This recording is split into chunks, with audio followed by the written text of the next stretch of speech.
To change the password on POCO M8 Pro 5G, first of all we'll need to open settings on our device. Next step is to scroll down and then we'll be able to find the fingerprints, face data and screen lock.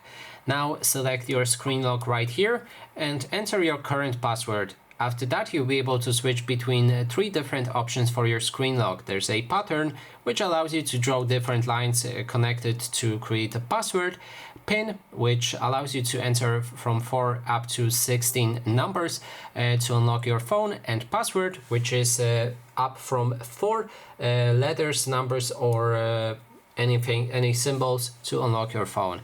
So choose whichever one you like and then wait this prompt out for around 5 seconds. Then click on got it, enter your new password, confirm your new password, and now you just changed your password. And that is basically everything. Thanks so much for watching, and if you like this video, please consider subscribing.